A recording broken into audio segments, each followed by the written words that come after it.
Quel est le plus gros mensonge du cinéma à propos de New York? Oh, déjà vu. There's something so familiar about this. It's always the same thing. The same thing every time. Not exactly the same thing. I didn't believe it either. It was exactly the same thing. Same thing. Same thing. Exactement pareil. That's stupid. That would never be in a movie. Is it really so hard to believe? It's hard to believe. You can't unsee that.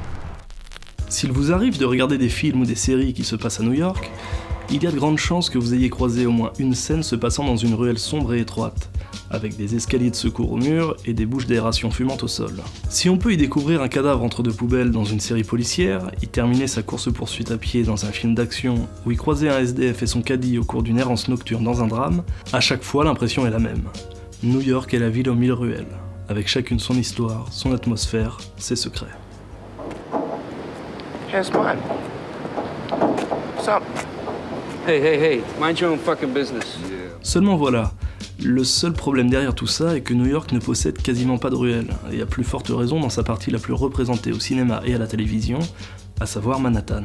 What city is that over there? That's New York, sir. Le plan d'urbanisme de 1811 a fait de la partie de New York située au nord de Houston Street la grille qu'elle est aujourd'hui, en laissant au passage volontairement de côté les ruelles, alors synonyme de raccourci, devenues inutiles face à la fluidité de circulation permise par ce nouvel aménagement. C'est d'ailleurs à cause de cette décision qu'il y a aujourd'hui autant de poubelles entassées sur les trottoirs de New York. Il n'y a pas de ruelles pour les stocker, on les pose donc là où on peut.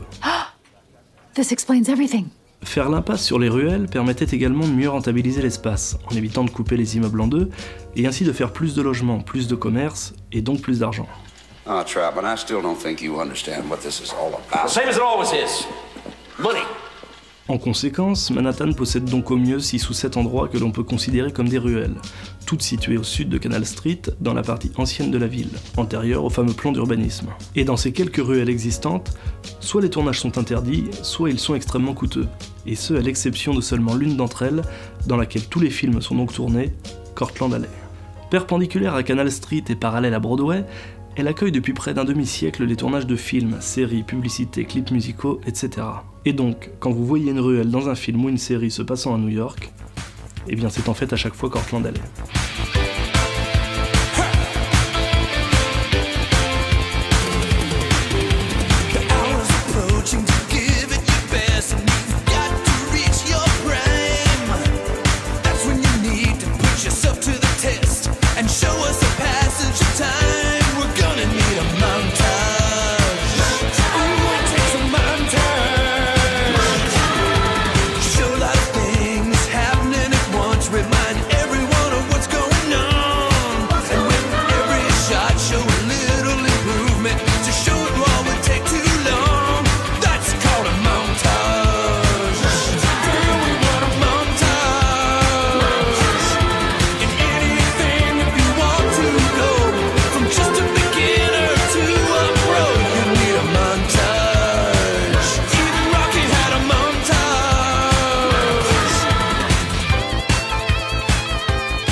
Mais alors, s'il n'y a virtuellement pas de ruelles à New York, pourquoi les films et les séries qui s'y déroulent en contiennent autant?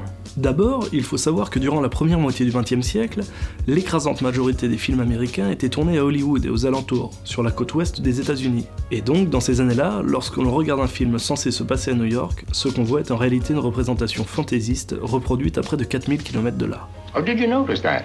Ensuite, et même si c'est contre-intuitif, à New York, la vue est très dégagée du fait du plan orthogonal, ce qui fait qu'on ne voit quasiment jamais le bout des rues et des avenues, quelle que soit la direction dans laquelle on regarde. Dans le cadre d'une reproduction des rues au sein d'un studio, impossible de recréer ce point de fuite à l'infini du fait des espaces réduits, ou de le simuler comme on le fait aujourd'hui, ce qui impose donc entre autres de fermer la rue avec un immeuble, et donc en somme de créer de cette manière une ruelle. You know, I built it. I know you built it. Enfin, il faut se rappeler qu'à cette époque, New York est une ville plutôt sale et dangereuse, ce qui restera le cas jusqu'au grand ménage entrepris par le maire Rudy Giuliani dans les années 90. Et donc, si l'atmosphère hostile et crasseuse de la ville est bien assimilée par Hollywood, cette représentation lointaine et caricaturale se fait au détriment de l'authenticité géographique et de la réalité architecturale de son modèle. Ainsi, l'idée de la saleté et du danger vient se conjuguer aux espaces réduits des studios pour engendrer ce fantasme de la ruelle malfamée qui colle encore à la peau de New York près d'un siècle plus tard.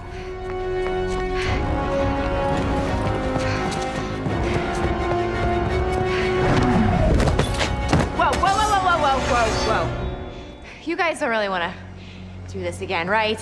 Lorsque la mobilité du matériel de tournage a permis aux générations suivantes de prendre directement Manhattan comme décor naturel, les cinéastes ont inconsciemment reproduit ce qu'ils avaient toujours connu au cinéma, à savoir le mythe de New York comme la ville des ruelles sombres et malfamées. Les repéreurs, dont le métier est de trouver les lieux et décors de tournage, racontent qu'aujourd'hui encore, beaucoup de réalisateurs qui tournent à New York veulent inclure des ruelles dans leurs films, car c'est l'image qu'ils se font de la ville. Et ils sont au passage très étonnés d'apprendre qu'il n'y en a, pour ainsi dire, quasiment pas. No? What do you mean, no? Just what I said, no. No means no. Et c'est donc ce grand concours de circonstances qui fait que Cortlandt Alley accueille des tournages jusqu'à plusieurs fois par semaine, tout au long de l'année. Et il faut dire qu'il y a tout ce qu'il faut. Escalier de secours, quai de chargement, poubelles, graffiti, et surtout, au bout, un immeuble qui obstrue la vue. On pourrait donc se dire que cette ruelle est appréciée car elle est parfaite.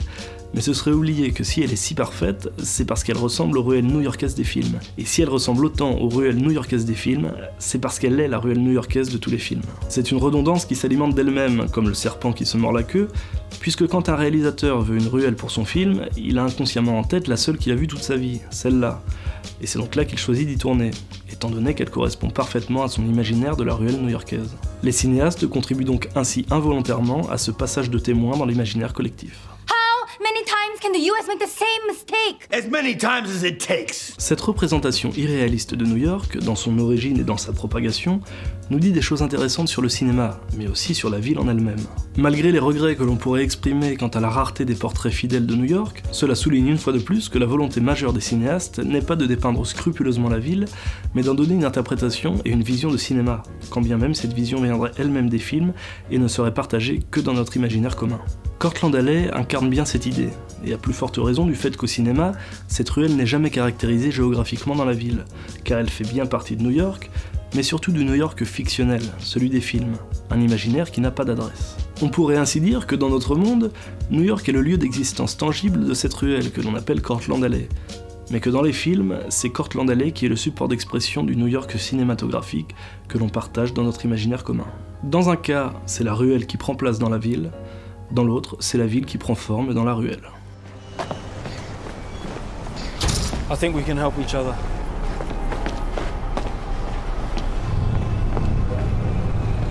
Face à cette absence volontaire d'emplacement géographique, la bande-annonce de Men in Black 3 pourrait presque faire office de contre-exemple, si l'ironie de la scène ne prêtait pas autant à l'interprétation. Tournée à Cortlandt Alley, donc au sud de Canal Street, cette scène voit le personnage de Will Smith s'adresser à un monstre qui ne se matérialise que sur les murs, et ainsi dire littéralement à l'architecture de la ruelle « Tu n'es pas censé aller plus au nord que Canal Street ». La ruelle est ici située au nord de Canal Street, car on est dans le New York des films, mais effectivement, dans la réalité, aucune ruelle n'est censée se trouver là, au nord de la partie ancienne de la ville. Flacco, you know you're not supposed to be north of Canal Street. Who is Flacco? Just relax, punk.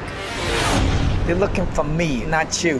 En plus d'être fondamentalement cosmopolite, New York a ce statut unique de ville qui appartient au cinéma, et de cette manière au monde entier, et pas seulement aux New-Yorkais. C'est une ville-cinéma, unique en son genre, qui a cette capacité, sans même déployer ses repères emblématiques, d'être reconnaissable à la seconde où elle touche l'écran. Et ce, même si les éléments qui la représentent le plus ne sont pas ceux qui la composent le plus. À l'image donc de la ruelle sale et exiguë, pure création hollywoodienne. Well, completely superficial.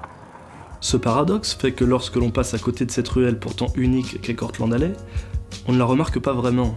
Elle dégage quelque chose de normal et d'habituel malgré son incontestable singularité. Elle semble familière, même la première fois qu'on y marche. C'est un sentiment particulier, accentué par le fait qu'elle se trouve dans un coin plutôt inoffensif de New York, loin du danger et de l'insalubrité qui l'entoure au cinéma, offrant facilement et sans risque un certain sentiment d'imprudence. Andrew Baseman, chef décorateur de la série Gotham, affirme d'ailleurs à son sujet Rien ne symbolise la rudesse de New York aussi bien que Cortland Alley. La série, qui se déroule à Gotham City, ville fictive de l'univers DC, inspirée entre autres de New York, s'ouvre d'ailleurs sur l'élément fondateur de la mythologie de Batman, à savoir le meurtre des parents du jeune Bruce Wayne dans une ruelle sombre, et dont le tournage s'est effectué à Cortland Alley.